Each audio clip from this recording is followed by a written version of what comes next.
before Elvio in Milica, and before I read you a portion of a letter from John Rawls to Philip I Paris, published some 10 years ago in Revue de Philosophie Économique, let me extend my heartfelt thanks and very warm welcome on behalf of the Institute for Philosophy and Social Theory for answering our call to come and participate in this conference in Belgrade.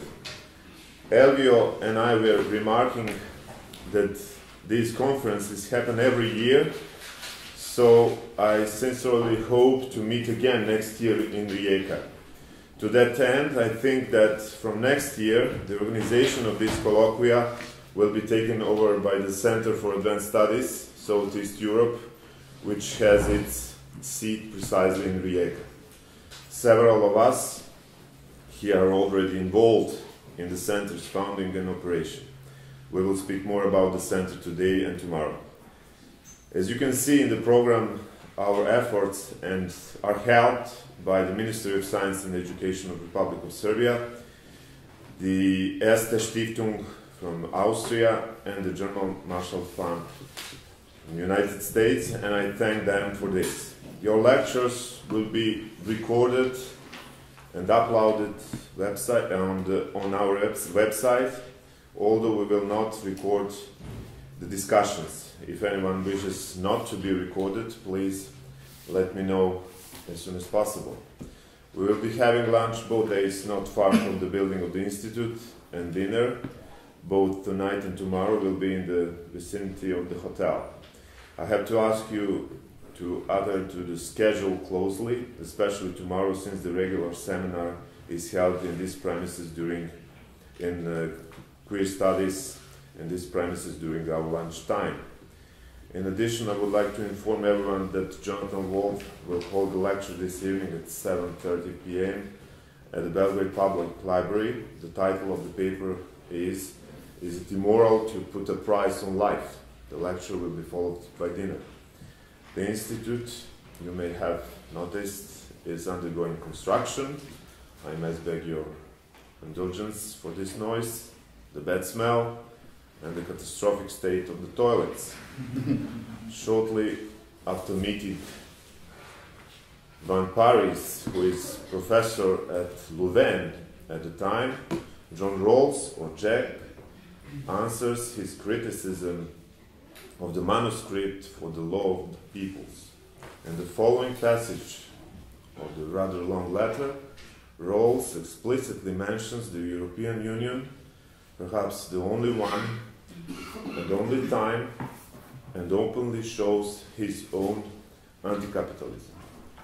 Van Paris quoted this fragment in French in one of his texts after obtaining permission from Marty Rawls and Tim Scanlon. Here it is in the original English. One question the Europeans should ask themselves, if I may hazard a suggestion, is how far-reaching they want their union to be. It seems to me that much would be lost if the European Union became a federal union like the United States. Here there is a common language of political discourse and a ready willingness to move from one state to another. Isn't there a conflict between a large free and open market comprising all of Europe and the individual nation states, each with its separate political and social institutions, historical memories, and forms and traditions of social policy? Surely these are great value to the citizens of these countries and give meaning to their life. The large open market, including all of Europe, is aim of the large banks and the capitalist business class whose main goal is simply larger profit. The idea of economic growth, onwards and upwards with no specific end in sight, fits this class perfectly. If they speak about distribution, it is almost always in terms of trickle-down. The long-term result of this, which we already have in the United States, Is a civil society awash in a meaningless consumerism of some kind? I can't believe that that is what you want. Thank you very much and good work. Please,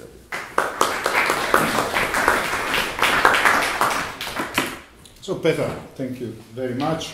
This idea of this conference started when we had a coffee or maybe a beer when Peter was in the ECA, and thank you very much for all your support and all your activities, and the same to Milica, who worked on almost all the operative things that had to be done. This is in some sense the continuation of what we hope, as Peter said, is becoming a tradition of an annual conference, and we hope to have also very good, how to say, institutional frame starting from this year with the Center for Advanced Studies. And thank you very much to all the participants who come. These issues put in the title of the conference are very important for us, for our moment in our countries, as well as for the interests of our research communities, and it's very important for us to discuss them. Also very important for us in the region to cooperate, obviously also with colleagues from outside of the region, and thank you very much for being here with us. Peter told me maybe to just introduce all people to each other, so it's Chandran Kukatas, who is our first speaker today, Nebojša Zelić, Emanuela Čeva, Miriam Ranzoni, Jonathan Wolf, and as you see we have a symposium dedicated to his book. And one thing that we also try to make a tradition of these conferences is to dedicate every year part of the conference to a symposium, to a book. Last year it was Jerry Gau's Order of Public Reason, and in fact, as I will try to show, there are relevant connections between the two books, so there is also some space of coherence in these two symposia. Fabian Peter, Aleksandar Fatić, am I right? Vojin Rakić, Snježana Prijić-Samaržija, Milorad Stupar, Ivan Mladenović, Jovan Babić, Enes Kulenović, Michal Sladaček, and Milica Trifunović, please. Thank you very much. I want to thank you all on my part, and two gentlemen before me said it all. I maybe just want to stress, since we're going to speak about global justice and about equality of opportunity, and since today is the International Women's Day, I want to express my satisfaction that we have a few really outstanding female philosophers here, and I wish this number to be even greater in the next conference. Yeah, thank you, and maybe we should just start. Good. I want to ask Professor Babić. He's going to moderate the first panel.